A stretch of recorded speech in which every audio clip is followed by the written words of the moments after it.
របៀបតភ្ជាប់ប្រព័ន្ធ FWCMS និងប្រព័ន្ធ LACMS របស់ក្រសួងការងារនិងបណ្ដុះបណ្ដាលវិជ្ជាជីវៈការភ្ជាប់ប្រព័ន្ធទាំងពីរនេះគឺដើម្បីឲ្យព័ត៌មានសហគ្រាសក្រុមហ៊ុនរោងចក្រនិងកម្មករចិត្តខ្មែរនិងជនបរទេសដូចគ្នាអញ្ចឹងដើម្បីធ្វើការភ្ជាប់ប្រព័ន្ធទាំងពីរនេះបញ្ចូលគ្នាបានទី1គឺអ្នកទាំងអស់គ្នាបើកប្រព័ន្ធ FWCMS នៅក្នុងគេហទំព័រ browser ណាមួយទៅបាទឧទាហរណ៍ខ្ញុំបើកគេហទំព័រ FWCMS នេះហើយបន្ទាប់មកគឺអ្នកទាំងអស់គ្នាចាប់ដើមចូលទៅក្នុងប្រព័ន្ធរបស់សហគ្រាសគ្រឹះស្ថានគឺមានថាយើងធ្វើការ log in ចូលទៅក្នុងប្រព័ន្ធបាទអញ្ចឹងបន្ទាប់ពីយើងធ្វើការ log in ចូលទៅក្នុងប្រព័ន្ធគឺយើងនឹងឃើញមានចំណុចមួយគេហៅថា LACMS Unique ID ដើម្បីធ្វើការ link តភ្ជាប់អញ្ចឹងចំណុចនេះអ្នកទាំងអស់គ្នាក៏ត្រូវធ្វើការបើកប្រព័ន្ធមួយទៀតគឺប្រព័ន្ធ LACMS របស់ក្រសួងការងារហើយធ្វើការ log in មានថាចូលទៅក្នុងប្រព័ន្ធចូលប្រព័ន្ធនៅកន្លែងនេះបើអញ្ចឹងយើងចូលទៅក្នុងប្រព័ន្ធក្នុងនាមសហគ្រាសរបស់យើងហើយបន្ទាប់មកគឺយើងអាចនឹងឃើញមានផ្ទាំងចំនួន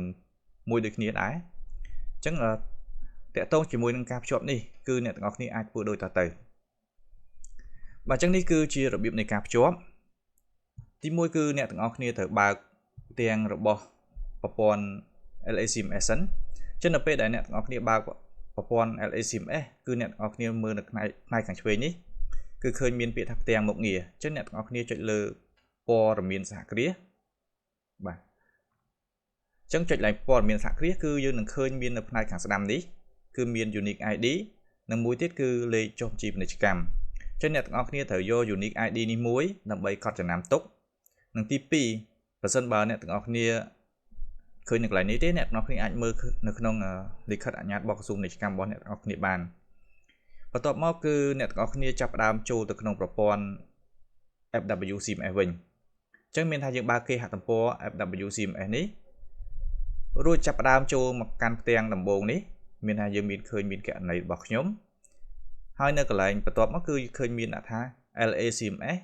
Unique ID អញ្ចឹង LACMS Unique ID នេះអ្នកទាំងអស់គ្នាចុចលើ please click here to update ចុចកន្លែងនេះមកហើយ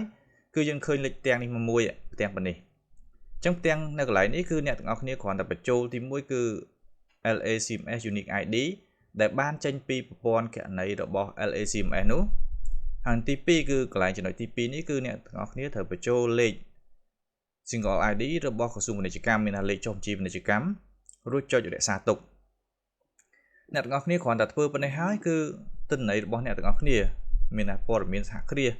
ក្រុមហ៊ុនចំនួនកម្មករចិត្តខ្មែរនិងជនបរទេសគឺនឹងដូចគ្នាតែម្ដងបើចឹងនៅក្នុងវីដេអូនៃការភ្ជាប់នេះគឺខ្ញុំសូមបង្ហាញតែប៉ុណ្ណេះហើយយើងនឹងជួបគ្នានៅវីដេអូក្រោយៗទៀតជាចុងក្រោយអ្នកទាំងអស់គ្នាកុំភ្លេចចុចលើប៊ូតុង Subscribe និងរូបកណ្ដឹងដើម្បីទទួលបានវីដេអូថ្មីៗពី Channel របស់ខ្ញុំអរគុណចំពោះការតាមដានទស្សនាពីដើមរហូតដល់ចប់នេះជួបគ្នានៅវីដេអូក្រោយៗទៀត